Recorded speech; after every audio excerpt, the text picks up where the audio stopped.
Call this meeting to order. Roll call, please. Rashani, here. Oscar, here. Captain, here. Here. Next, approve the minutes of the regular meeting held August 12th, 2025.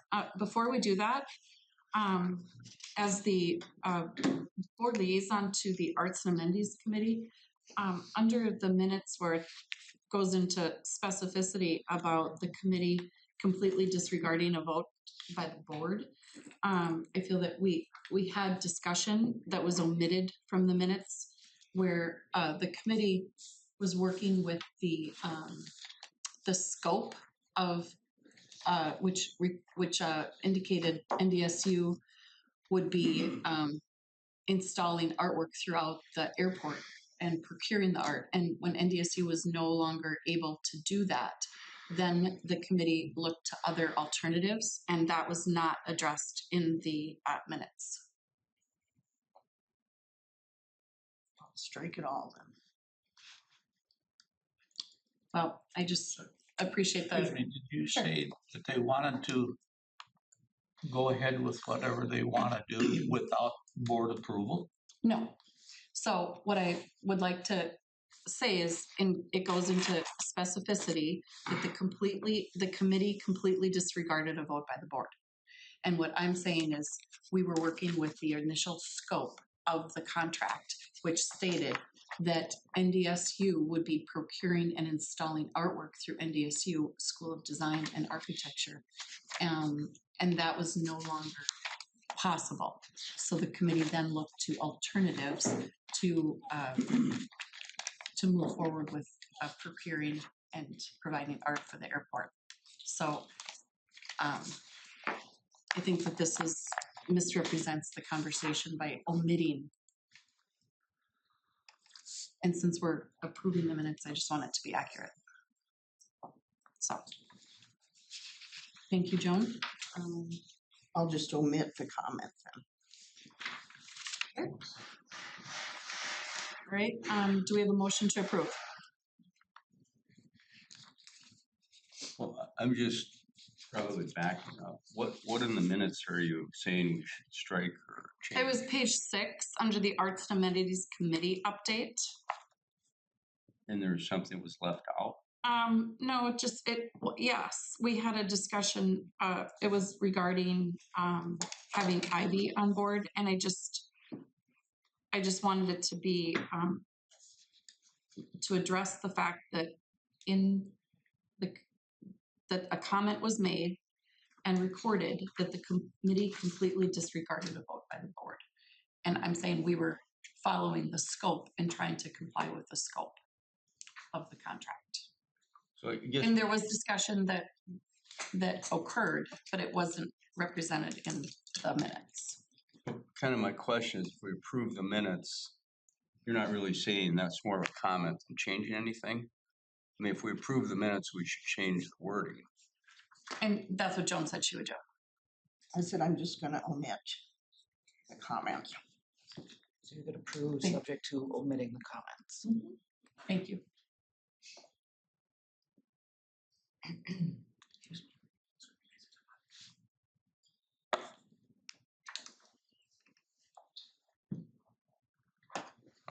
Move we approve.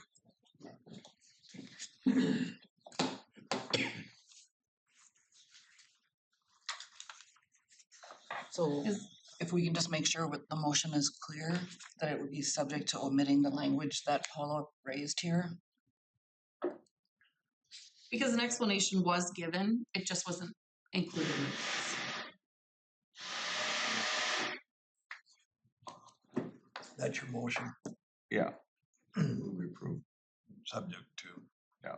Removal of that language. Second. Any more discussion? Well, all of this is electronically recorded, right? Right. So the minutes are just a summary. Right. Like, Well, I've noticed in the minutes, sometimes we have very detailed comments in the minutes and then sometimes very cryptic. With the video backup, I think we should stick to just very much summary actions. 'Cause I don't know when we go one way or the other, but it just seems that we do that sometimes. Just being consistent.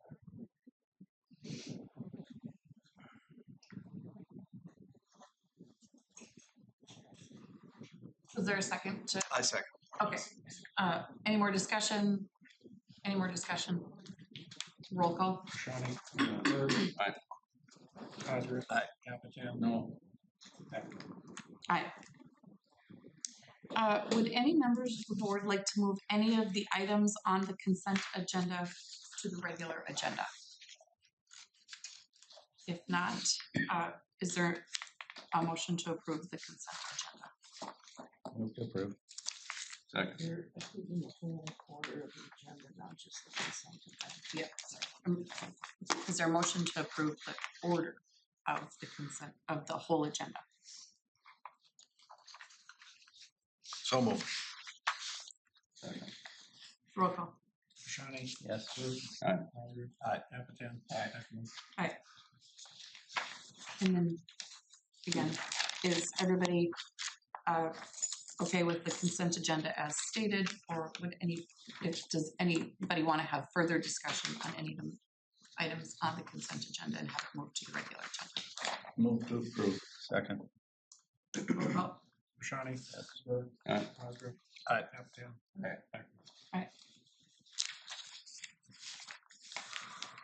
Okay.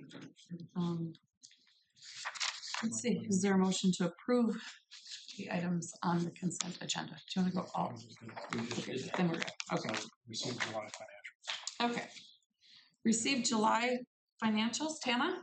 Hey, good morning, everybody. The July financials are gonna be pretty quick and easy as this month was very straightforward, no surprises, no unexpected things for anything. I'll just touch base really quick without showing anything. As far as the operating budget goes, there are absolutely no concerns with that right now. Revenue is just slightly under budget, but we know that that is parking. We talk about it all the time. Looking forward to seeing how the parking statistics will come in for August. We have not received those yet. So we can update you after we get those. Expenses are still tracking under budget for all the same reasons as before. Not a full staff, we budget for more employees. As far as employments, I mean, we can see that. I mean, the employments have been up since April of 2024, and we're setting records every month. So when employments are higher, I mean, it just seems like it helps all of the revenue. The cars, the dining, the landing fees, it helps everything in the airport. So there's no major surprises there. When we look at the capital projects, those are tracking fine. We track the expenses. My gal's giving me their updates. We will let you know that yesterday we did submit to the state because our $45 million grant did come through. And so we have started submitting for reimbursements. And yesterday, I think we submitted for like $10,001,001. So that should be hitting our bank account in September and will reflect in our cash forecast as well. But we had been budgeting to do that anyway, so that's no surprise there. As far as the terminal and parking projects, those are right on track. We still have a few grants that are pending, like the ATP grant and the discretionary grant. And then we have our entitlements that we've yet to, or we will be receiving. So still estimating cash for the same for the projects and. Tana, on the grants, we're still forecasting using 50% success rate on the grants. Yes, we are. And what are we running there? You know, we're doing our forecast for 50%. You know, where are we? Are we 50% or are we 60? Or are we 80? Or are we 40? Well, right now for our grants, I'm not quite sure how to answer what you're asking, but I can tell you that in our cash forecast, we have 3 grants that are guaranteed. So we factor those at 100% because those are our AIP and AIG grants. So we Right. know we're gonna get those are factored in at 100%. We have 2 grants totaling 10 million that are discretionary. So in our cash forecast, we're only saying we're gonna get 5. And historically, what are we running on? Oh gosh, good question. I would say we're above 50%. So, I know we're not at 100. right, I'm just wondering what the delta is in there. I don't have that for you without actually running the numbers, but I can get it for you and let you know the percent. Yeah, let's just look at that, and when we do our summary here, that Sure. those numbers can really change our cash balances very quickly. Absolutely, and that's why when we factor in the 50% of the discretionary grants, right now, it's, on paper, it says we're gonna get 10 million, but in my cash forecast, we're figuring 5 million. Yeah, so it kind of Right, and deceives so, you when you look at the two, because you see the 10 coming in, but you wonder how it flows through that. we have the 10 out there, yes, but, with our forecast and our budgeting, we are only factoring in half. So I'll get you the percent of what that has been and send that to you. Yeah, I think we originally did 50% and then 75% and 100%. I can't remember. Right, and then there were too many out there, so we just took it all off and just went with I don't the want to 50. lose track of that. Nope, that's fine. I will figure it out and let you know. Any other questions regarding the financials or the projects or anything? And what are we running? Just summary on budget. Where are we? Over, under? We are over budget right now, about 1.6 million in the operating. So we have operating profits of 1.6 million more than forecast. Yes. Okay. Yeah, and the majority of it, without looking, the majority of it is like the car rentals are up, like I said, the restaurant, anytime we see higher employments, those things are gonna be a little higher too, so.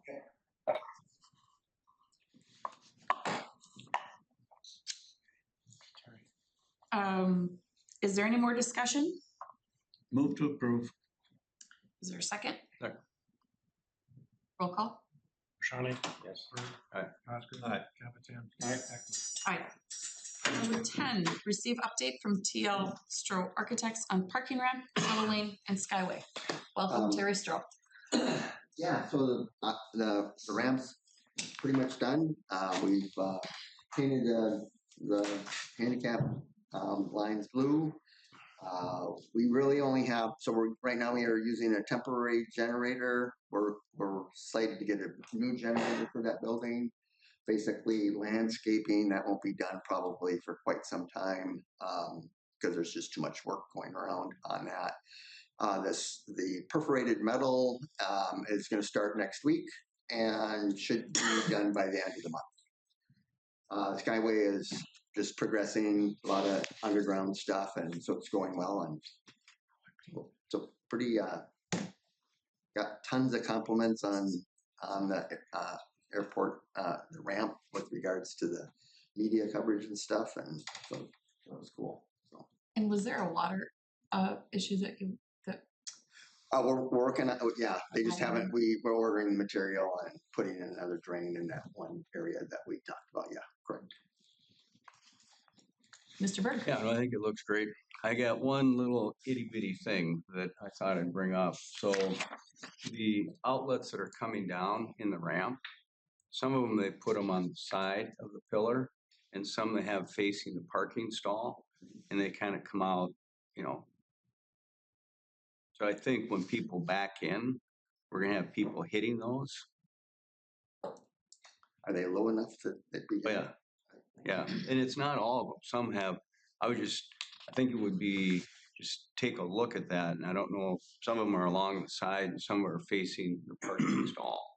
And it would seem at this stage it would be easy to slide That over might the be side. simple enough, depending on where the conduit's coming in, you could just. Well, the conduit's coming down and then rather probably going just around right- the side, probably just raise them up so the car can't cut back into them if that's what it. Just take a look at that. Take a peek at it, yeah, sure. Back in. already hit it once. You already did that. Thank you, Terry. Number 11, receive update from Needham Hunt regarding terminal expansion and modification project. Brandon, you are up. Hello, good morning, everybody. Good morning. So yeah, a lot continues to happen on the terminal expansion. Around the outside, we have the metal panel trim, and on the north side wrapping up, and they're going to be moving clockwise around the building. On the south end, you see the glass curtain wall going in, and then there's still some utilities and underground work to finish up. Then on the inside, you got on level 1, you got a lot of drywall. The temporary ticketing offices are being installed, painting, and then some of the floor sealing. And then up on the second level, you'll see drywall and taping continue. Some of the tile is already up, and then they're doing a clear coat sealing on the wood, painting, and then they're starting to install the slat ceilings. And then level 3, as you're moving up, they're doing the mechanical, electrical, plumbing rough-ins, and then the framing. So if you guys get a chance, take a walk through. I think it'll really give you, if you haven't already, it'll give you have a pretty big impact in the size and the volume and the feel of the space. It's very light, bright, pretty exciting. As far as the Skyway, you saw the temporary enclosure. It's hard to miss. However, those are the pains of construction. They're putting in the foundation piles and a new water line, just as a sense of redundancy is being installed. As Tana mentioned, budget is tracking, and that's the update of the progress on construction. We also have been going through the Clear Channel advertising locations. So if you recall the last meeting, we had some Clear Channel propose some monitor locations down the concourse, and we had that was right in line with what our design plan was. In balancing the advertising and artwork and signage and wayfinding, all our experts and consultants have came to agreement on this layout. All in agreement that it wasn't overwhelming, and now we're just kind of dialing in the rhythm and making sure that coordinating it to make sure it's not gonna they're not blocking anything. So the request of the last meeting was to get some renderings. There's some locations showing what this would look like. So I believe in your board packet you should have a couple renderings that we put together, and I'll just pull these up. Can you guys see my screen? Yeah. Yep. Okay, so these are the monitors right up here. We did raise them a little bit, and then we also set them off to a position that to ensure that they would not block or the wayfinding signage. And so it's hard to describe in two dimensions. So we put together these renderings to help you visualize, so you can see where these screens are located. So this is the first image as you're coming out of the checkpoint and looking east. And then we also have another image as you're all the way down to the end at gate 9, looking back, and you can see the screens here as well. So you'll see this this is typical that you're going to have a lot of information, but the key is that it's organized and well laid out. So along with this, I think you had also asked for some Brandon, information. Brandon, Yeah. Brandon, just looking at this rendering, and maybe it's just a perception, but it looks like that sign's blocking the information sign in back of it. Well, that's before it's even legible. Yeah. So I mean, you'll see. I mean, along with anything, I mean, if you're looking from a certain vantage point, there's going to be something, but there's going to be some conflict with all the information, sign, artwork, advertising. But the key is when the people are looking up and looking at it and it's legible, that the information is not blocked. Was there a reason you put them so close to the informational signs? Seems like it would be better spaced out further away. I think that's just the perception of the picture you're looking at. Yeah, they're set off. I can't give you a specific dimension off the top of my head, but we did move them off so that so that you'd be able to see it, and move them up so that If you look at when you're that next sign down the hallway there, that appears that it's below. Oh. This one? Yeah. I can't see it. I mean, even these signs are when you're walking down and it's not legible, you're going to be you're going to see this sign before you see this. You're going to see the advertising before you see the banner sign. But we can move them further offset if you guys feel feel strongly about it. Well, no, I mean, you guys have gone through all this stuff. It just seems that, yeah, I don't know. I think It you have looks to me I like think there's you at have least to- 30 feet difference. That other one looks like it's got a longer, lower. Excuse me, I think you guys gotta understand that as you're walking down there, because they're offset, you're not, right now, you couldn't read that sign that's way back down. Now you might, but you wouldn't need to until you get there, because because they're up, and as you get closer, you'll have plenty of time to read the sign. My point is that far one's not above the sign like the close one is. It's because of the perspective, Rick. It's the exact same thing. It's just if we brought this perspective down to the same distance away, it would be the same way. Right. It's just the It's a perspective. It feels, It's just the perspective. it, I don't know how it can be, well, anyway, I don't know how it can look below the sign there. Then you zoom up and it's still below the sign, but you're saying it's on top of the sign. Again, it's the perspective. If he brought this rendering down to where it's the same distance from the lines that are in the foreground, it would look exactly the same. And as you get closer to it, that LED sign is going to appear higher and higher, and the other thing's going to be lower and lower as you come up to it in the perspective. So it's just how where this is taken from. That's all. And the distance between the two signs got to be, from what I'm seeing, it's got to be almost 30 feet. So it's not like they're like this. I'm just saying it doesn't Yeah. look like that. well, I think we've spent, I mean, we brought in sign professionals like Mark Sauer and Raleigh to really make sure that wayfinding is clear to the passenger. I know, Thaddeus, you had said before that those signs would be 7 feet above the floor. And these are 14-foot ceilings here. So how high are they hanging now?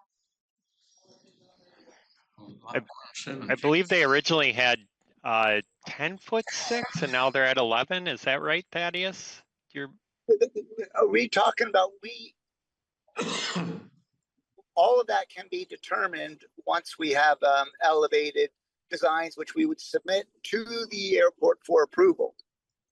Right now, in regard to placement, and I can tell you, having done this 25 years, the best way to really visualize what's going on is to walk through the existing terminal and visualize where these LCD screens are relative to where the intended wayfinding is. And you will then suddenly see it in a new way that a rendering is a really nice job of giving a general idea, but being in the physical space opens a whole new world. So in terms of, that's, I guess, item one. Item two, in terms of Paula's direct question, we don't have the elevation. We will set those screens so that they don't impact the sight lines of directional signage, but do grant our advertisers exposure. And that's something that we will work with when the actual building is ready. When the signs are ready to be installed, we'll come out there and determine how to place them in terms of height off the floor. But they're gonna be on top of the wayfinding signs. That's what you're saying, Thaddeus? Like what we're looking at, they're all gonna be that way. I would defer to Brandon's team on where they're being placed. I just look, all I've got are the maps that Brandon's team provided showing where the 3 digital displays will go. And that also shows where the directional signage is. And I'm deferring to Brandon's team. Yep. Designing the whole thing collectively. So Brandon, so they're on top of our wayfinding signs. They're above our wayfinding signs. Like this picture we're looking at. This picture is showing where they would be installed. Yes. And to Paula's point, yes, we have interior signage consultant. We have a universal design and wayfinding consultant. Not to mention our just our knowledge and back and forth design multiple meetings through the design process and coordinating all this. So there's a lot of people, a lot of experts looking at this. So and again, my question is, I know a lot of time and effort, but what we're looking at, what you're showing us here, is the sign is above our wayfinding. I don't understand what you mean by above the wayfinding. Brandon, let's do it this way. Let's start at the ceiling and come down. What's the distance from the ceiling to the bottom of the advertising sign? Okay. Yeah, I don't have those dimensions off the top of my head. What's the distance from the ceiling to the bottom of the wayfinding sign? All right. Do you want a 2-dimensional elevation with dimensions? Because we can put that together for you. Well, as we're trying to look at this now, just Yep. If it's 8 feet down for the advertising sign and 6 feet, what is it? Or from the floor up? If you want those dimensions, I can pull those together and get those to you on an elevation. I'm not trying to be complicated. It looks like the sign is above our wayfinding sign in this picture that you're seeing. That's accurate reflection. Yeah. Okay, so it's not. But it's about 30 feet. If you weren't looking at it through a perspective and your head was up at 14 feet, you would see that there is overlap between the advertising and the wayfinding. But because of the perspective view, you're able to see both in full view as you approach it, given the size of the letters where it's actually legible. If you're looking down here where it's not even legible, yes, there's going to be overlap. But as you walk towards a sign and you're able to read it, it's going to be in full view. Back up, Brandon, would you? So if you look at the distance of that LED sign to the ceiling, okay? The exact same distance basically is what wayfinding is. So in elevation, which you can't see anything, it would be right in front of it. But because you're down, it would be like, Sure. it would be like having, Paula, hold that sign right there. If you did, if you did, Yeah. it'd be the same thing if you took and put this only 30 feet back at the same thing and get on your knees, and now you'd be looking up at it. So you're not going to be missing it. They're like 30 feet apart.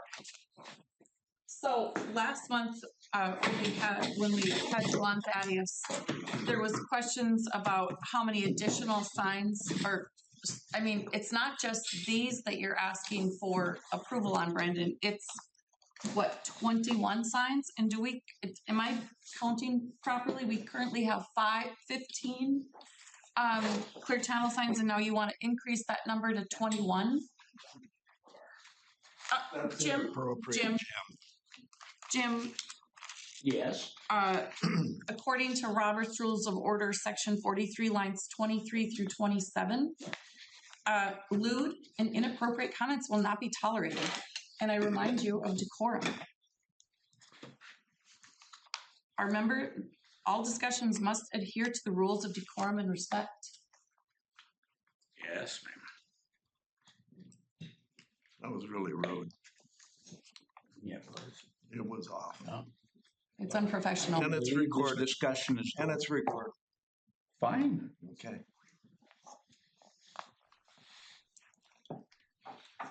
Inappropriate. Just inappropriate. Brandon, in the beautiful renderings that we've seen of the airport and Gina's design and the $160 million Just shut up. terminal, Jim, decorum, please. Talk to him too. I only hear one person dropping the F-bomb and saying, shut up. Like, please don't. Please keep it professional. We've got a $160 million expansion project going on. This is the first, all the other renderings did not include electronic signage. So I think that we just want to make sure that the end result is, that gives priority to the experience, the aesthetics. We're not just talking about these two signs, we're talking about 21 other locations. Yep. And the locations that they're showing, yeah, let me pull that up here. I think I have that. Are you looking for approval? Because could you clarify, do we currently have 15 and you want to add an additional 6 screens? Am I counting right, Thaddeus? So Thaddeus, are you? Yeah. Yeah. Yeah. Your Okay. presentation here Sure. Is that in the deck? All right, there you go. should be. So what we've got here is a picture of the program as it currently exists, and I have identified, I color coded and read the locations that will be disappearing. In blue, the locations that will be possibly impacted, and then in green, the locations that will be relocated. And so you can see I said the locations that will be altered, 4 locations will be altered. And that means the locations remain, but we may have to alter the display type because the structure of the wall may be changing. And once we have clear view of the drawings, we'll be able to know that with certainty. Some may not be impacted at all. Then we've got the 3 displays being relocated. And that is merely the 3 digital displays that are currently on the east, between gates 2 and 3, and then over to the east. And then finally, 8 of our signs are being removed entirely. So that's what this is meant to show. If we go to the next page, here I have identified each specific display, and you can see 8 signs are remaining.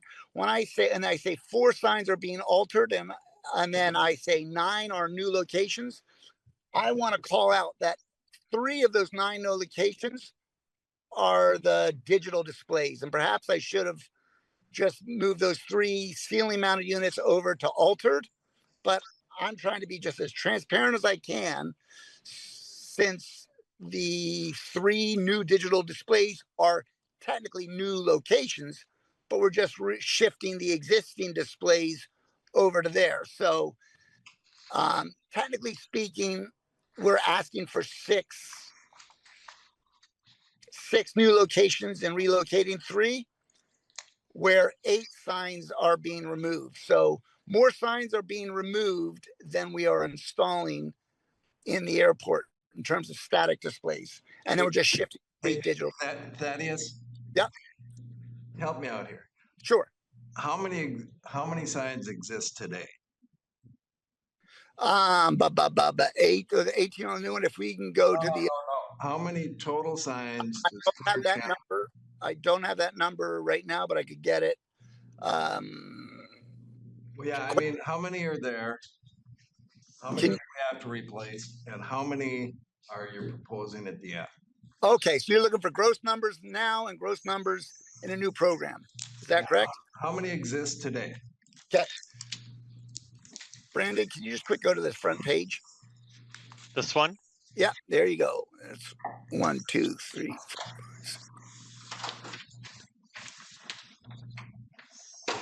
16 displays today. Okay.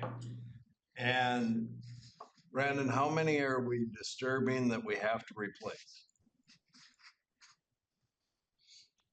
Of those 16, are we taking any out, or are all 16 still there? No, they all, there's some that have to come out. How So many? these 4 have to come out Okay. and are being altered. So we The have blue and the blue. we have to find a minimum of 4 new displays per our contract for Clear Channel.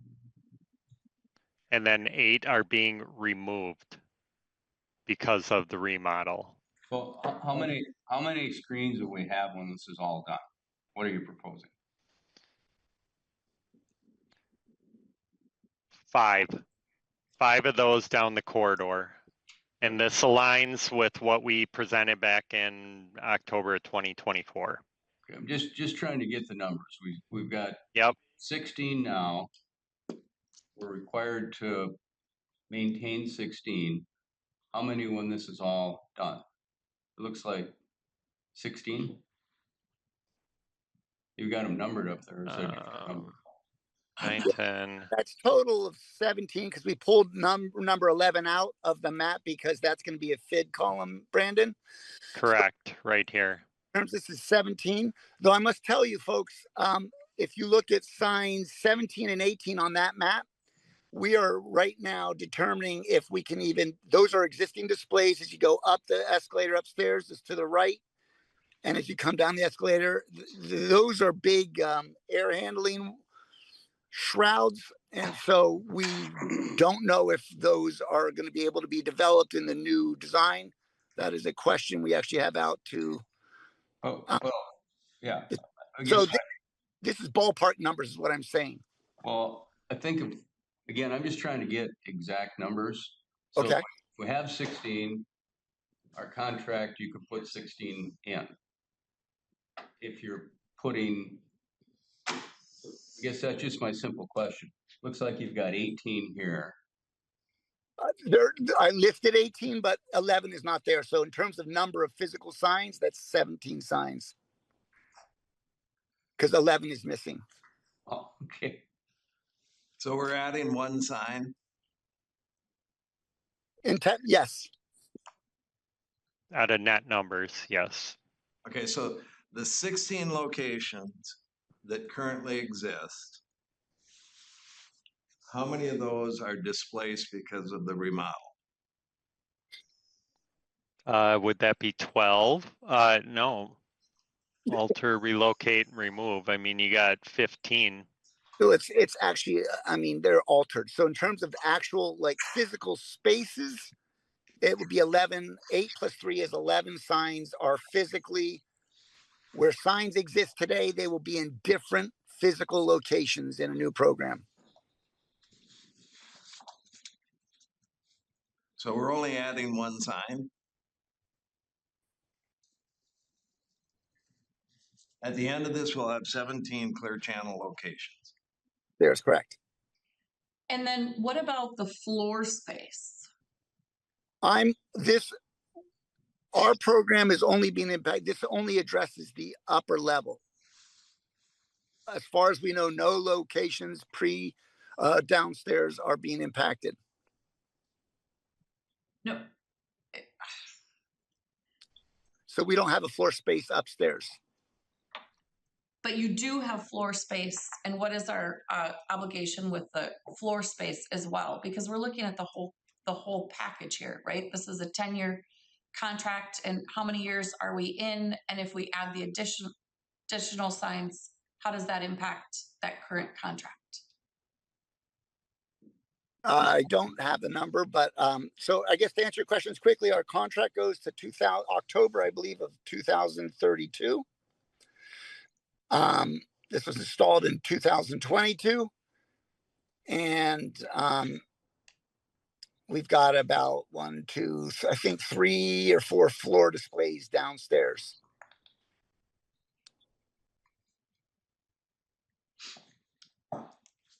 And can you tell us what the revenue was last year for the Clear Channel signs?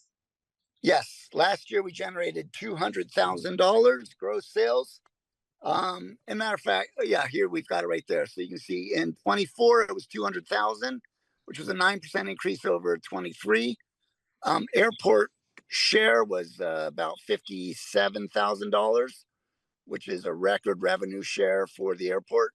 So 23 was a record year for the revenue share that the airport got, and 24 was as well.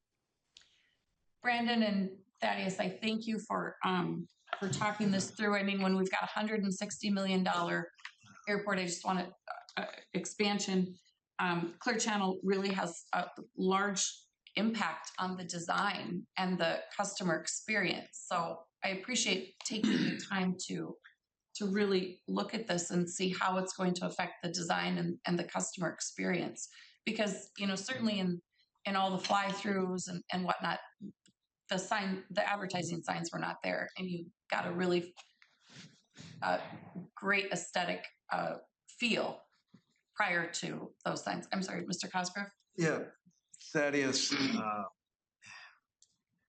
you know, advertising is great, but we don't want this to look like a stadium or anything like that. But as I look at this, I'm still confused about existing and new when we do this. But you won't give us forward-looking statements because they're public traded. I thought you just had to disclaim them as forward-looking, not that you can't produce them. But as I look at this here, you're pitching us a 10% growth in our revenue, about $5,000 for all these additional changes. It just doesn't make sense to me. You say your target 10% growth, you're coming up 50,000. We're going to have $5,000 more for all this hassle. I just don't get it. Doesn't make any sense to me. Why would do it?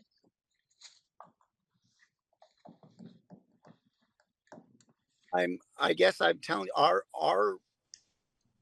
our goal is to grow the program 5 to 10% every year. Correct. And so that when we put a performer together, when we propose on a program, that's what we come up with. And so I can tell you right now, advertisers are saying, what's going on at the airport? Will our display be impacted? And we can't tell them anything. I can tell you right now that we're down about 10% until we have answers. And then we can tell advertisers, hey, here's what's going to happen. And here's when it's going to happen. You want to share that information with us, what advertisers are concerned? NDSU has expressed, they're like, what is going on? We see that there's all this construction. We appreciate that you have temporary relocator signs, but what happens when that is over? And what should we talk to at NDSU on that? Are you asking me who you can talk to? Yeah. Well, as your concessionaire, we would like to be able to talk to all the advertisers. And so we're seeking clarity. Well, no, I'm just, you're saying this is becoming a problem. I'd just like to hear from the advertisers what their concerns are and how we could solve them. Oh, okay. Well, I can tell you the advertisers are just saying we are wondering what is happening, and they're excited about the growth. I think it's been well published that the airport is going through this, which is a wonderful transformation. But it will have an impact to what exists today. So advertisers that value the exposure they're getting at the airport are like, well, we know that this is going to be a different facility. And so how will our displays be impacted? And so we're professionally and politely saying we're working through that. And when we have answers, we will circle back around with you and we'll have a solution. And so what we're trying right now is to just get clarity from you in terms of what we're allowed to do in a future program. And then we will go back to the advertisers and we'll have a plan. Okay. Something that we've worked through hundreds and hundreds of Flip times. back to your previous slide there on the numbers. You know, we know we're talking about 5,000 a year in revenue, given your constraints on whether or not you'll produce forward-looking statements. At the bottom there, we've got remaining signs 8, after 4, and Alter. new Alter. It's alter, not altered. after. Okay, altered. So that to me is not 17. 9, 8 are staying in the same spot. 8 Nine- remain. 9 are moving. So that's 17. And Well, what are 4? The 4 alter. So what I could say is those 4 are remaining the same. We just may need to change the size because the wall might change. So that's 12, right? That will stay exactly where they are. And Yeah. nine new ones then. 9 new ones. So now we're 21, not 17. I mean, this should be pretty simple. Could the screens be put over the seating, the beam seating area in the gate areas instead of in the walkway? Not if we want to generate revenue from them. They need to be where they will grant exposure to the advertisers seeking exposure from your passengers. Well, that is, given this, we're now at 21, and so we're increasing 5 from our existing 16 for the potential of a $5,000 increase. Why are we doing this? Because we have a concession agreement where Clear Channel provides advertising and shares the percentage of the revenue we generate with the airport. Right, and so we keep that with the 16. Whatever we have to replace, we replace, and we'll worry about the remaining locations going forward when we can see what it looks like. Thaddeus, are these local businesses that are paying to advertise? Yeah. They're all local businesses? Yeah. Okay, so we're really running around a lot of rabbit trails here. I think the first question is, Brandon, what you want is a location for construction so you can run the wiring, the tubing to put the signs up, correct? Yeah. And that's a decision that needs to be made today. So that's really a construction decision. Yeah. Right? Yeah. And I think the other issue that we haven't really been clear to me is, what is our obligation? What is our agreement? We're 100% going to honor our agreement with Clear Channel. So I guess, what is our legal agreement? What's our contract with them say? And really not just the second floor, but the whole agreement. And from our standpoint, we want to honor that agreement. I think if we go beyond that agreement, then, you know, there needs to be something for the airport authority or the airport that benefits the airport. But that's kind of, so, you know, I don't know if we've ever really established that.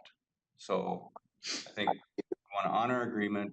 If we're going beyond our agreement, then that should be a decision that we make. Yeah, we want to add 5 more signs, 10 more signs, or square footage, or whatever we're doing. So maybe that's the question, is what does our agreement say? I can tell you in layman's terms, our agreement says there will be a number of agreed locations that Clear Channel may develop. and we put that on an Exhibit A. We've got a map, it's in our contract, and these are what Clear Channel proposed on. We have a signed exhibit stating we are all agreeing these are locations that we may sell. The airport will make every effort to, and if Clear Channel has additional locations we'd like to develop, we may come and ask for permission to develop them, and the airport is able to approve or deny those locations.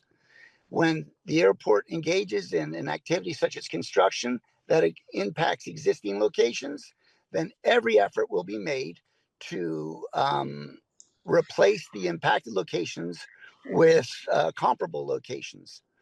Actually, Thaddeus, that question was directed to our attorney, not you. Oh, I'm sorry. I've got my little cell phone in the side. Please forgive me. So sorry. Well, Thaddeus, you stated it very well and concisely. So I don't have anything to add what he stated. I was gonna try to jump in, but So sorry, folks. I'm in a sunny car here in a little cell phone. Apologies. Thaddeus, what is the rotation, the time rotation on those screens? Because we'd like to be able to promote parking and our new amenities that are offered in the airport. Okay, so up in the gate hold, we have 12 10-second spots, and we almost always have a couple spots that are unsold. So that's absolutely something that we can promote. We can even promote them on the static displays, but since we're actively developing or selling them, the airport is responsible for the cost associated with creating the graphic. So digitally, it's no cost really. You could, heck, you could really do something simple in Photoshop or even make a Word document, and we could post that if you wanted to be that simple. So for all intents and purposes, no cost to advertise digitally, and there will almost always be an opportunity for the airport to have that exposure. Did I answer your question? Yeah, yes. Okay. I mean, we generate revenue in multiple ways at the airport that probably eclipse the revenue generated by Clear Channel. So we want to make sure that we've got the opportunity to promote within the airport. Mr. Capitan. Yeah, in respect to what Mr. Cosgriff mentioned here about 21 signs, which that adds up to, but you said there's 17. That's 8 of them remaining. 9 of them are going to be new. That's 17. Now, the altered, they're in the remaining category, but they're going to be altered somehow? Correct. And since I created this document to make it on the agenda, I have additional information that locations 3 and 4 are not going to be altered, so they're going to remain. So we should put those number item code 3 and code 4 are now should be in the remain column, so that goes to 10. And then locations 17 and 18, those are on the walls coming down the escalator and going up the escalator from ticketing there. We're waiting to find out if those will be there or not.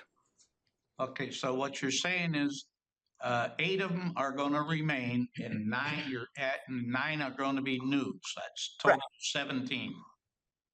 8. Yeah, for all intents and purposes. That gets back to my question. Yeah. This would be more for Stacy. So are we expanding the advertising that we have now? +1. It looks like. And they need our approval to expand. Correct. That was what I'm trying to get at. So 3 and 4, 17 and 18 remain. They're just going to be altered. So Resized. Yeah, it's very clear. They're, Again, those are the same. What we're doing here. Yeah. So I think we can approve the locations. B, I think if we're expanding what we're providing Clear Channel, that should be a decision that we make, whether we want to do it or not. So I guess this is all kind of. We're only adding 1 though. Basically, they come to the board as Thaddeus is and make the request for whatever it is, adding 1 sign, and then you have the sole discretion to say thumbs up or thumbs down. But I think signage in the baggage area is important. We're not talking about that. It's not changing. I think signage in the elevator area in the parking ramp would be good too. I don't see any place for signage there. Again, we're kind of doing this chip by chip by chip. And I just want to know if we want to be a good partner to you, Thaddeus, and this circle has probably caused you to lose some hair. Yeah, and I have very little to begin with. So, I think if the issue today is to approve the locations, or if the issue today is approve the locations for construction, I think we can just do that. I think the other question is where Clear Channel is going to place their signs if they're expanding. Then, I mean, we're going to make more revenue, but that's kind of our decision. Just a quick point to advertising in the parking ramp, that's not included in this agreement. I understand that. Okay, just want to make sure. But that might be a benefit for Clear Channel. Right. So again, I feel like we're chipping at one thing here. And Mr. Chairman, Rick, what I'd like to do is, under our existing contract, we have how many sites, Stacy? How many locations under our agreement? So our under, contract. let me get to the exhibit. Yeah, 16. It's just the second floor, Right. not including the first floor. you know what? I didn't count the 2 on the elevator shaft there either. So that's actually 1, 2, 3, 4, 5, 6, 7, 8, 9. I want to know what's our existing contract. We're operating on an agreement right now. How many signs, locations, whatever does that cover? You have 19 signs upstairs in the current program as it exists today. Now you're introducing something else. What about downstairs? Now we've got what's the contract? What are we required under the contract to provide to Clear Channel? So on the second level, it's 19. The first level is not being touched. But that's part of the contract. Yes. What are we obligated to them for? Thaddeus, if you can help me count. Yeah, I don't have a map with me, but I could think you downstairs, you've got the 6 at the departure at the grand hallway. You've got 3 digital displays, that's 9. You've got 3 on the back wall, that's 12. You've got the 2 automobile displays, that's 13, 14. And then the floor exhibits. And then we have the one to the right as you go into bag claim, that's 15. And there is an unsold, 2 unsold floor displays. So there's nothing in them right now. They're on our exhibit as saleable locations. Okay, so there's 17. So we've got 36 total locations for Clear Channel in the airport. So Thaddeus, I just want to make sure I'm correct. 2 of the floor exhibits are not filled. Correct. Somebody's got to tell me how many sites do we have obligated to Clear Channel? I can get that information to you. Okay. Let's get that number. Okay. Then if we're as I read the contract, if we're displacing any, we have to replace them. So how many of the 36 or whatever the number is sites do we have to give you an alternative site after remodeling? And that the total number still has to be the same at the end. So if we've got 36, we've got 6 that are displaced, we find 6 new spots for you, we're done under the existing contract. Then anything beyond that you want to propose to us, we'll talk about.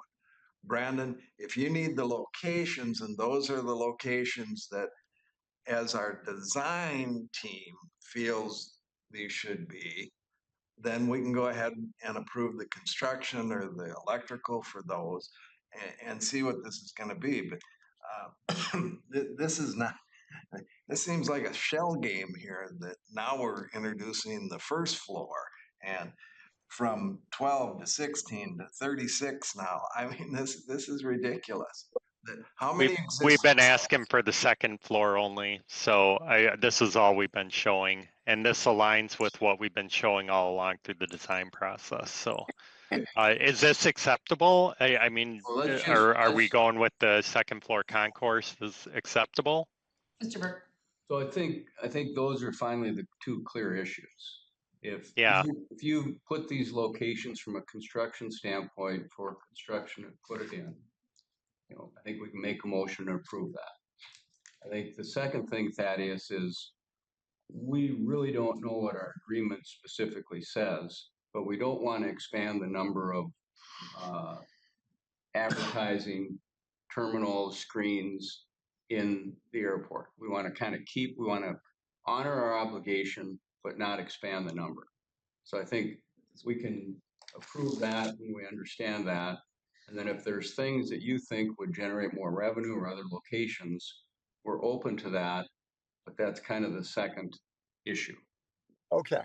So, go ahead. So I'm sorry, carry on. I'll let you finish, and then I do have a response for that, but I feel like we're close to the end here, and it's with a happy ending. So finish what you were saying, and then I will respond. Sorry. So I guess the question would be, I think we should have a motion to accept those locations from a construction standpoint. Not necessarily approve them for Clear Channel, but approve them for the construction. That's what you need to do, right, Brandon? Yeah, please. So I would move that we approve construction on these locations. Second. And that's just construction. Just construction. And second, we'll talk about Clear Channel. Is there any more discussion? More discussion? Roll call? Shawnee? Yes. Aye. Cosgrove? Aye. Kapatan? Aye. Aye. Okay, the second question really is, we don't want to, and again, I'm just speaking for myself, I shouldn't speak for the board, but I think we don't want to expand the number of signs under our current contract. So can you show us that, Thaddeus? Yeah. So And here, if there's additional ones beyond that, we're open to that, but that's kind of a separate decision rather than the whole thing together. understood. So here's what I can do. First of all, I'll put together what our contract says, the various clauses that will kind of clarify the for ease of reading. But at a high level, the net result of this construction is there will be fewer physical displays in our media program when this construction's over than exists now by about 1 or 2 based on my quick calculations. So the expectation is we will not be growing the physical number of displays in this program, but more to the point, we will be creating drawings which show the walls of every single location we intend to develop. We will put our signs on there so you will be able to see every single location, what we're intending to put there, the type of display it will be, how big it will be relative to the space, and all of that will go before the airport for approval. And that's just as a matter of business. We need Sean's signature before we can do any of that anyway. So the board will have the opportunity, or the airport will have the opportunity to see what we want to do before we do anything. I just want to give you that assurance. And I just want to make a comment. It has never been our intention to do a shell game or to do anything untoward or sneaky. We're trying to be very transparent, and we're trying to be very good partners with the authority while also protecting our ability to generate revenue. Well, thank you. And I think the first thing you said would really help us get in a better spot. So if you can look at what we've got now, look at what you're going to have in the future, and if it's actually the same or less, that'd be good for us to know. Okay, I will put something together much simpler, and I might not. I mean, I'm late for a flight myself right now, but I will have that to Sean by next week. Is that okay? And Great. also, I'd like some clarification on the floor spaces. Okay, yeah, we will. You know what? We're going to send you a current exhibit map, which shows everything we've got. So I will try to make it as simple as possible, but as clear as possible. And I'm open for if you have comment, if I send some to you have questions, happy to answer questions or address things as is needed. We want you to be comfortable with what we're doing as well. Sounds good. Thank you. All right. Well, thank you. One question or one comment. Stacy, would you review our contract and tell us exactly what our obligation is? We have an I understand that they have an existing number of spots, whatever they may be. And if we do anything in construction that eliminates one of their spots, we have to replace it. Correct. Some of this sounds like they're kind of trading up or doing different things. I don't think that's within the contract. To me, it's a one for one. If we put a wall up and we take a spot out, we give them another wall. But we don't start moving around to accommodate into the new area, because I don't know how many we're displacing. And so I think we need to be very clear, what are our rights under this contract? Don't tell me what their rights are. So What can we assert? And when the Clear Channel contract came into play, I did do a pretty extensive memo on the contract. I'll pull that up, see if there's anything that I need to update. And then I guess I would propose if I could be involved with what Thaddeus is going to be putting together, so that. Well, I think from our standpoint, Stacy, what do we need to do to meet the terms of our contract? Not what From a Clear legal Channel. standpoint. Yeah, what are our obligations? And to me, it's very understandable if they have a sign there and we take that down and that wall's no longer there, we give them another spot. And where we're getting confusion in here is we're starting to move around, we're adjusting signs, we're doing everything else. What are our obligations? Our specific, not what you think they want. What do we have to do to meet the terms of our contract? As I said, I did do a memo back when the Clear Channel contract, when there were issues. So again, I'll pull it up and see if there's any updates I need to do it, and it'll be in the next packet. And of course, they want to have the highest visibility, but we also don't want it to impact the ability of the passenger to have visibility of wayfinding signs. And the priority, I think, should be the passenger experience and the passenger usability of the airport. And so that should be the priority, not Clear Channel. And I think that's kind of more of a board analysis, but I have my marching orders, and like I said, it'll be in your packet at the next meeting. Because for a relatively small revenue stream, they've got great creative control over our airport currently. I mean, we've got 36 locations and $50,000 a year in revenue. Start to make it look like the outfield fence in a minor league ballpark. Okay, let's see. Brandon, do you have something for us on the baggage claim seating plan? Yes, I do have an update. So the baggage claim seating plan, I'll share my screen again, just to give you a visual. You guys get a lot of me today. So here is the floor plan and the baggage claim area. So the seating, this represents the current seating that we have in our budget right now to put in place. This comes up to about 60 seats altogether out here. We went back to the terminal planner. If you guys remember, way back, it's been about 2 years now. Our terminal planner, Justin Anderson, does a lot of terminal planning, various sizes.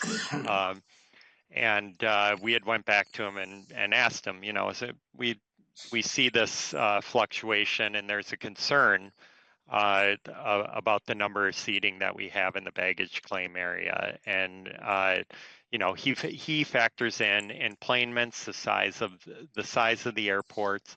He said 60 seems like plenty generous, but he would recommend that if there is a concern, the prudent way to do it would be to let it operate, open up, let it operate, and see if you are observing shortages in seating, and we can play around, put in a couple beam seats down there to add to it, see if it all gets used, and adjust that way. And then we could add seating down the road if we're seeing that the beam seating is being filled up as well. So that would be our recommendation, is to move forward with what we have, see how it operates, and then assess at that point.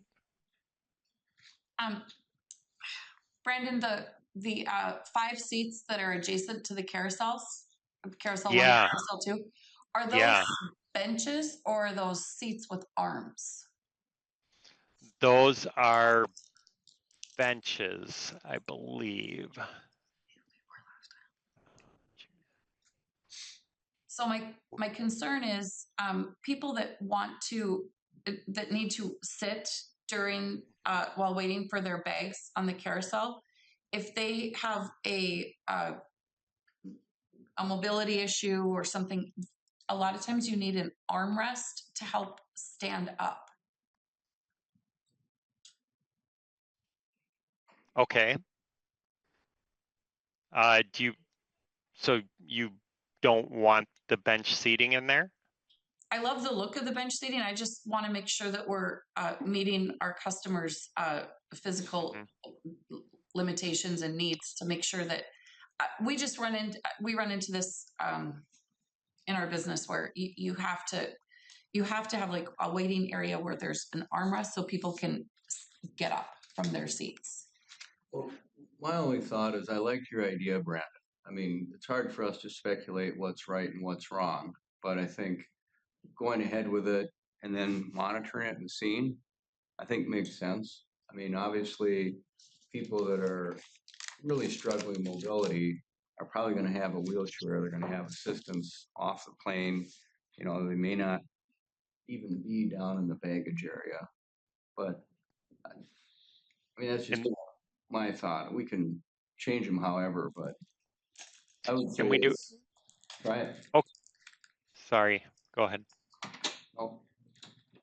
I was just going to mention, we do have some with armrests off to the side here. I know when Gina had provided you with the furniture package, it had kind of like the images of what this furniture would look like. And I don't have that called up, but I can send that over to you after the meeting too, as a refresher. Brendan, how many total seats are we talking again? It's about 60. Okay, and existing before the expansion, what do we have? Yeah, I don't have that number. We currently have beam seating adjacent to 1 and 2 that have a row of 12. So there's like 6 and 6 back to back. So like where that little 16 is, that stretch of 5, there's currently 12. Okay. So we are increasing seating from 24 to 60. Correct?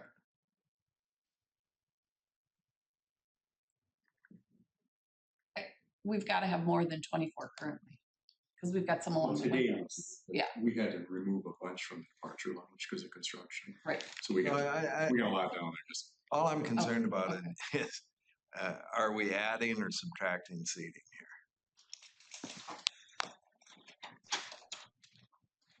here?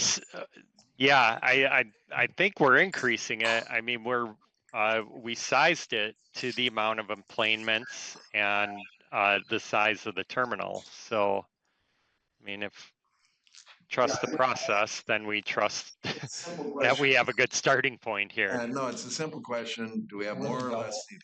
More than double. More than half. More than double. Okay. So it's good. Approve it. Oh, like I said, today, because we moved so much furniture downstairs from the departure lounge. That's why there's a lot down there right now. Really, the seating's when people are pissed off and waiting for their bags anyway. Yeah, yeah.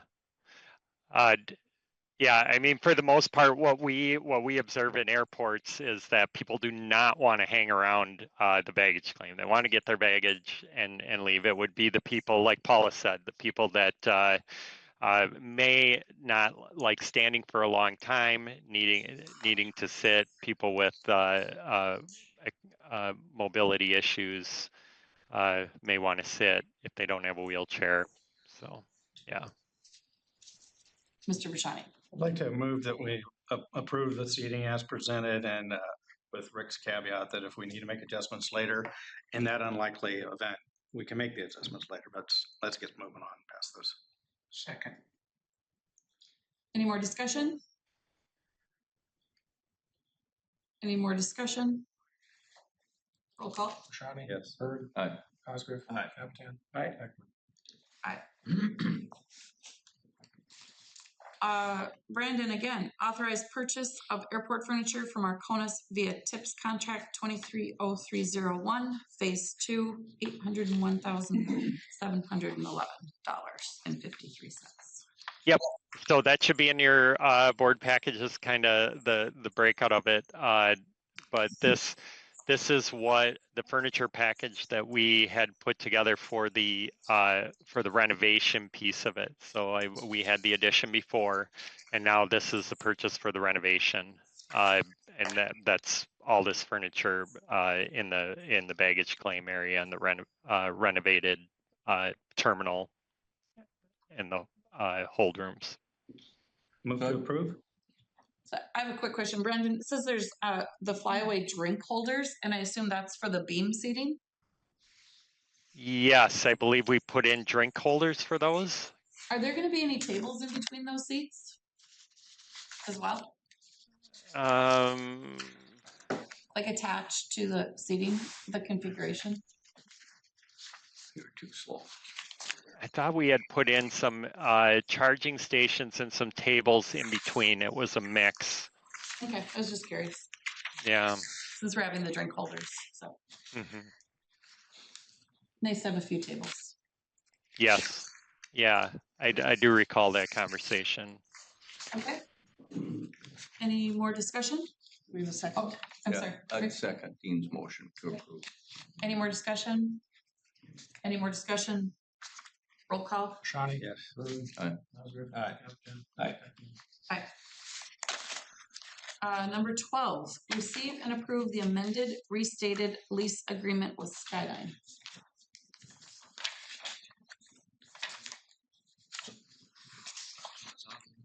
I just have a question. Do we have a termination clause in this new lease? You do. So I guess I want you to further explain what you mean termination clause. It would be for cause.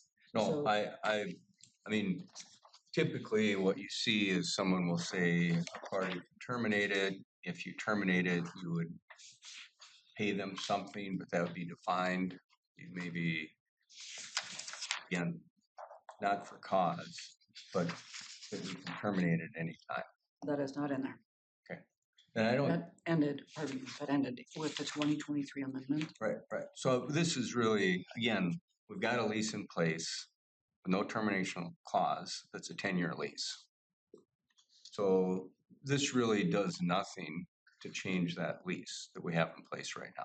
Same period, same term. We want less money on a 10-year lease. Again, I haven't looked at it, but that's my understanding. Is that correct? I mean, I guess from a board standpoint, what's the benefit for us signing this lease? Because Well, I don't know if this is a legal analysis, but they have agreed to invest a large amount of money during a time where they're not going to have a lot of activity and make a lot of money, to continue to be a good partner with the airport. right, in this new lease, they're going to put less in. So what I did, I went back and watched the video because I wanted to make sure I 100% understood. And they proposed 12. Under 12, they can pay the full, I'll just call it 1.1. over that schedule, but proposing a 10, the new schedule is what they would be able to afford. So the airport would end up eating approximately $185,000. You know, And this, it was and, with this lease though, if they're making less money, their percentage that they give to the airport decreases dramatically. Down to like 3%. Well, I don't think there's any change in the percentages, are there? There are certain changes in the percentages in terms of what money they're able to bring in and the percentage of them then goes to the airport out of their gross receipts. Compared to our current lease. Well, the current lease didn't have the construction aspect of it. It was simply an amendment to the previous Right. 2021. So They were gonna this, put in 1.2 million, 10-year lease, and then have the option to renew for 2 years. If they don't renew, pay them back unamortized part. so what they came back to me with was a 10-year lease with an automatic 5-year lease extension where we had no opportunity like to put it out for an RFP. Right, So I right. had them pull that out and then said, okay, I propose 12 years because then they could pay the full 1.1 million. And then the board came back with 10. And so I reached out to their attorney and that's the agreement proposal that's here today.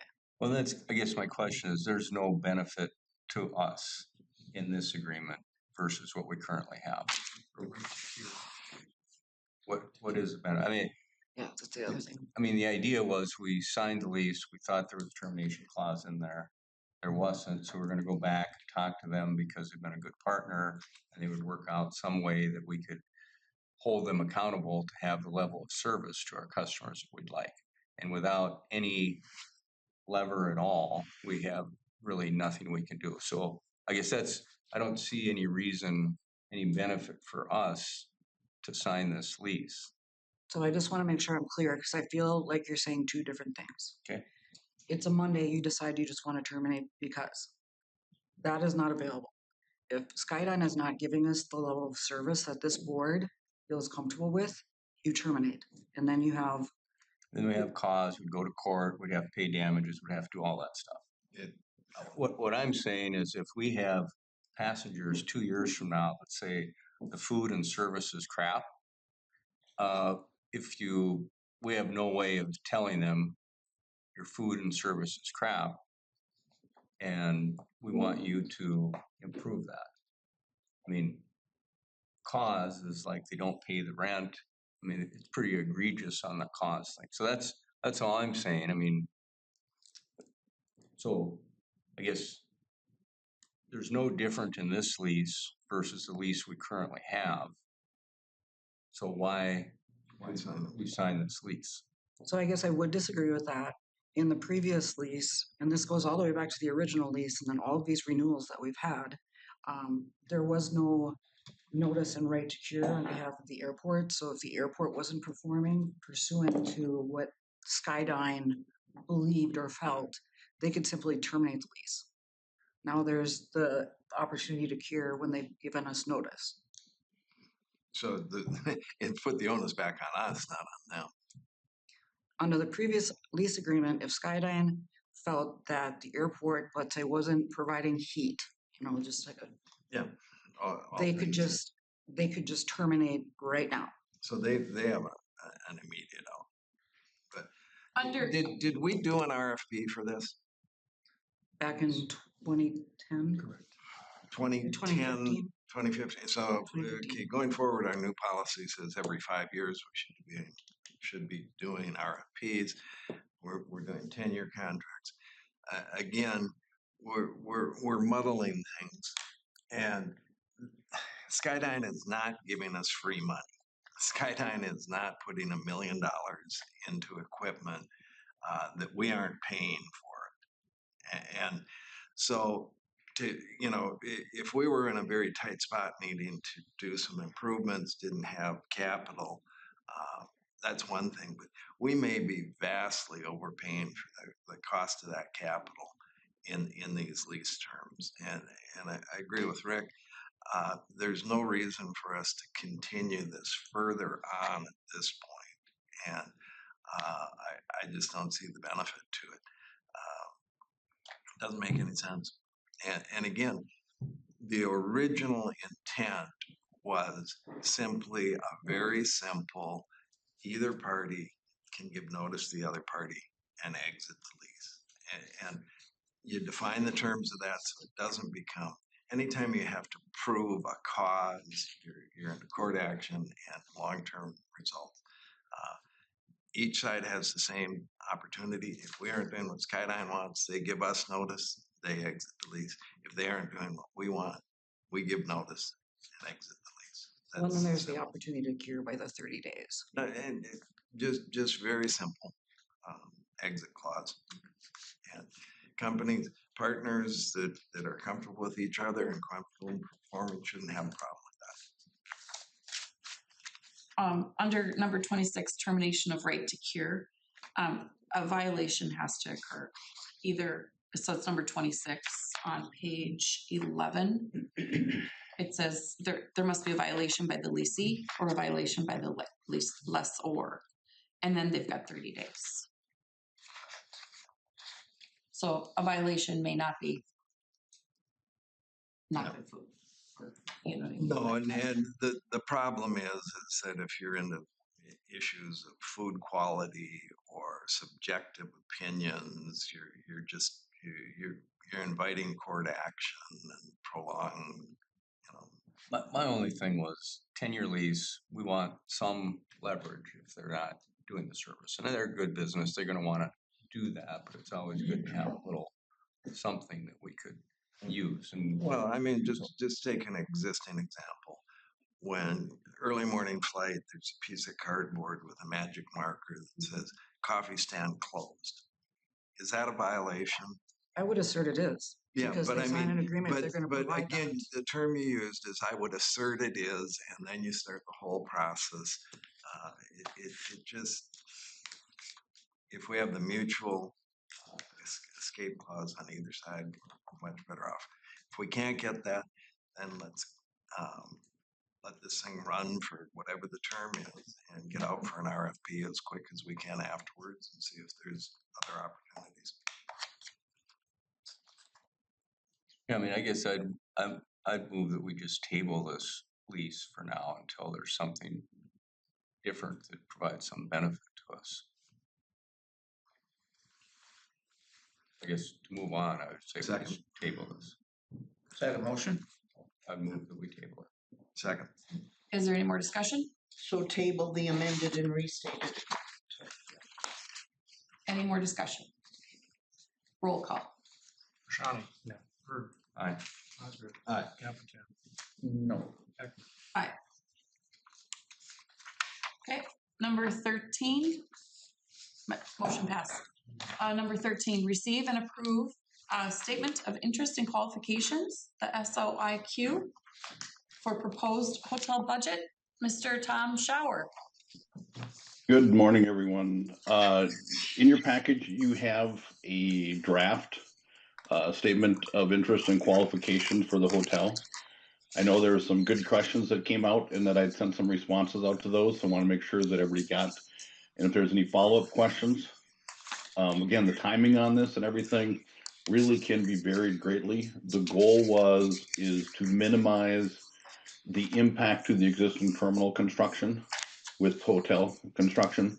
So kind of allowing the dust to settle, get things cleared up so that we can start the hotel construction at a timing that would not interfere with existing terminal operations and terminal construction. But again, this was just initially brought up, I think about 6 months ago to a year ago. We've been working through different items. This is actually a hybrid of what we received from the Sioux Falls Hotel SOIQ.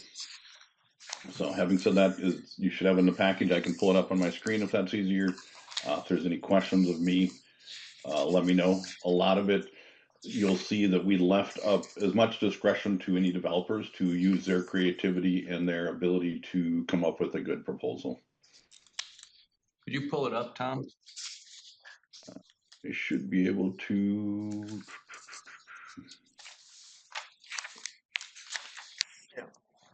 Tom, very quickly, there were a couple of the things in there that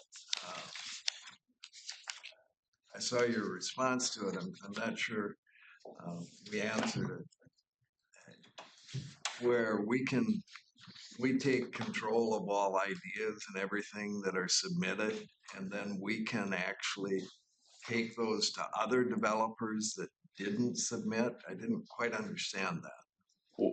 What happens on occasion is, and this goes in planning of airport and all kinds of things, where somebody gives you, let's say you get a couple of submittals, and someone goes, hey, I really like this person. They have a great qualifications, this, and this.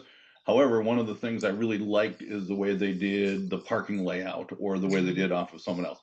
That trying to limit those as intellectual property so that you can, since they were submitted to you, you could take different pieces and ideas and utilize them. There may be a better way to word it. So if legal has any, your attorneys have any recommendations, things like that, certainly willing to modify those however you see fit. But the goal is to allow you a couple different things. One, the flexibility that if you saw something on one of the proposals that you could go, even if that wasn't the selected firm, you could go, hey, we'd like that considered. So we're necessarily tied into an intellectual property. In addition to that, we also had the release of data that once it's submitted to you, that there is no confidentiality. Again, this can all be, and that's why it was submitted early, recognizing there may be changes and tweaks. Well, no, Tom, I was taking it a little more literally, is that, let's say we get 6 proposals, but we don't like any of the 6 developers, but they've got some good proposals, so we could then go and seek out our own developer and say, hey, can you do this? That's kind of how I looked at it. Oh, well, as you're going through this process, then you would be throwing out your complete process and saying, yeah, we're done with our process. We're going to start a completely new process. Well, but it does say we can take it to, developers that haven't submitted. That was the part that was confusing me. Maybe I read that wrong. No, I think it allows you the greatest amount of flexibility. So let's say that you end up rebidding it or something going out like that. Those could be made available. And again, if there's specific wording you want retweaked, I have no pride of ownership on it. It was more or less, I think, just trying to give you the maximum flexibility. That was page 6, invite developers who have not participated in this SOIQ process to participate in the subsequent negotiation process. That kind of seemed like it would go contrary to our RFP process. Well, I think part of this too is this isn't a rocket science development. No. It's a rectangle. Yeah. And, I mean, I think we want to get as many people interested as possible. I doubt there's anyone that wouldn't apply that we go back to and say, hey, would you do this? I mean, we've got a lot of great hotel developers in the area. So I think this is probably pretty standard language when they're, these people have done government contracts and that kind of thing. So I think this is a good step, Tom. I think the one thing that's missing is what's in it for the airport. I mean, obviously, we think a hotel would be beneficial, but what are we going to charge for the land? Because I think that would be something that people would want to know when they submit this. My assumption is it would be a lease, that we'd lease the land, and how long would we lease the land for, that type of thing. So and I don't know if you had a thought on that, but one of my thoughts would be we should maybe hire an appraiser to appraise the value of the land and recommend a lease rate. Because I think that would help the developer when they're putting this all together. If they know they're going to be $1 a year, or is it going to be $100,000 or $1 million a year? A couple things to think about, and I don't disagree with the general concept. There is generally on things like this on an airport, it's sometimes easier to allow them to propose what they would pay and why. One of the things uniquely different, and over my career, one of the things I've seen with appraisers is an airport is a uniquely different animal. Whereas if I'm on an airport, I have a very limited audience that I can cater to. And so if the airport would do different actions that would limit its attractiveness to air carriers, or that would limit their draw to surrounding audiences, because I'm anticipating a lot of your hotel use will be the surrounding people coming into town that stay overnight at the airport, fly out in the morning, and things like that. So there's things that go into it that your appraisals would probably want to look at this in light of its location.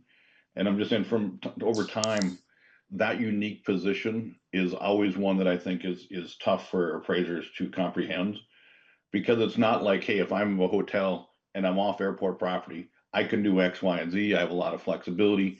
You're going to have a very strict set of rules for your airport in the sense of height's going to have to be airspace. The ability. I would just, we can talk about that offline too. I just think that this isn't unique. We're not the only airport with a hotel connected, you know, and the right appraiser is going to look at those and figure out how they charge. Do they charge a lease rent on the land? Do they do a percentage rent? I just think that would be valuable for us. And I mean, how do we make a decision if one company says we'll pay you $100,000, the other says $1? I mean, I think we need to take revenue share. Yeah, we need to take the leadership on that and say, here's how we want to propose it. I'm trying to eliminate as much uncertainty as we can. The suggested language is on page 4, so it would be a rent and a percentage of the revenue, the same as Sioux Falls. Well, I'm not saying Sioux Falls should be our exact model. That's the example of revenue to the airport. Ground rent plus a percentage of the revenue. An annual guarantee. So I mean, those are the ways with which they can come forth and say, we'll pay you this in rent, and 30 cents is our current Well, I ground think rental that's rate. good information to provide them. What's our existing rate? What Yeah. see it as. Correct. And then whoever comes up with the best percentage of sharing their revenue. I don't want to That's sit already around been this thought out. table and try and figure out what's fair. Yeah. No, let them tell us what they think is fair. We can react to that. And Tom, with the proposed 30-year lease, then does the ownership of the hotel go to the airport? That is one of the things we can have negotiated in the process, is that a lot of times what you'll see is different variations. We're at 30 years. There may need to be upgrades or different things that can be negotiated for lease extensions. There's a variety of ways to cover that. And again, one of the things that my thought is to give you the creativity of the proposer. So they come in and say, look, we want a 40-year lease.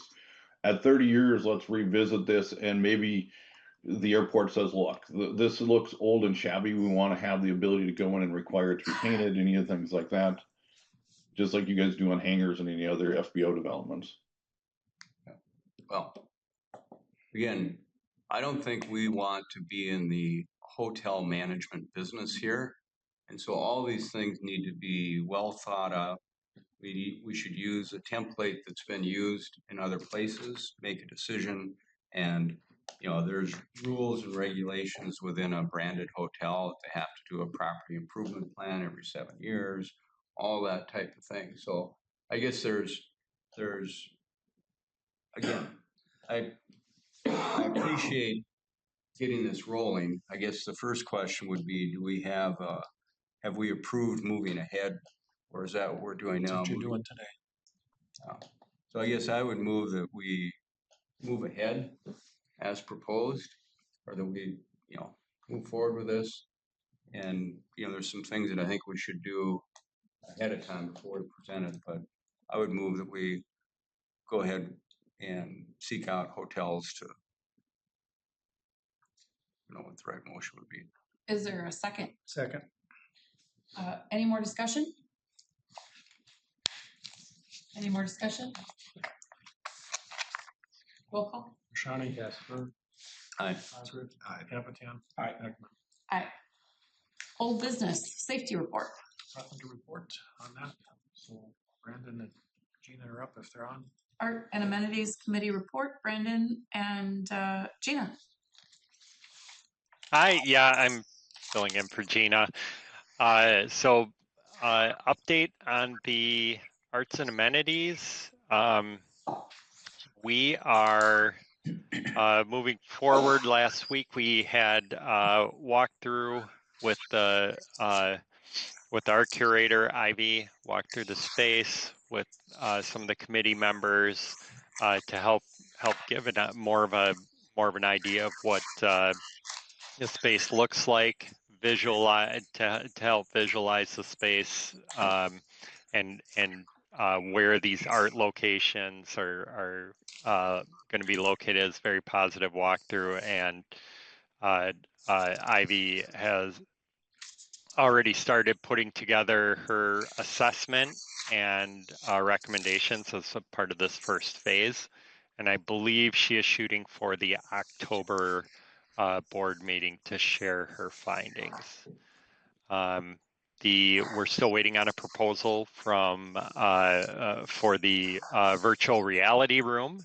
So we're working through details that they needed for that piece. We suspect that will be on the agenda for the October meeting, and then the exterior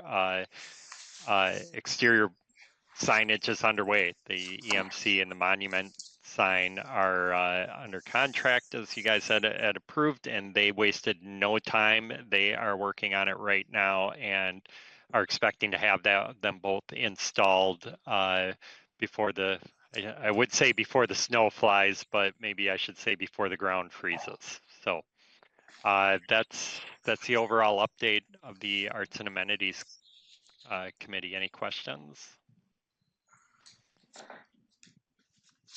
I've had the benefit of learning a lot more about the virtual reality room. And then I noticed even on some of the graphic signage, there was the wellness room. And so we've got the virtual reality room and the sensory room. Sensory room, yeah. Right. Yep. And then can you give us any information on will there be a yearly subscription and the cost of the virtual reality room and the sensory room?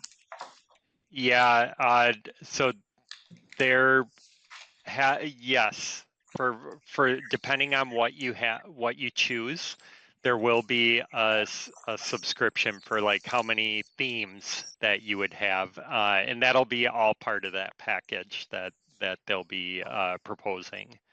And I believe there is a local contractor that they work with that does the installation.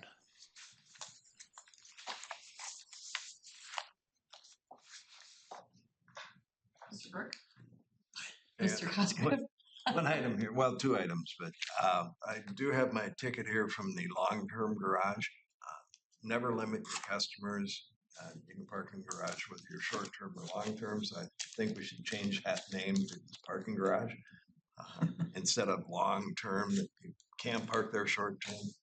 And the other thing I would request is, as we're now starting to see all the changes, we have the new south lot, we have the garage coming on, we're going to have some construction areas freed up. I would like to see SP Plus do a parking plan for us as we start to bring these things online and switch between them, and understand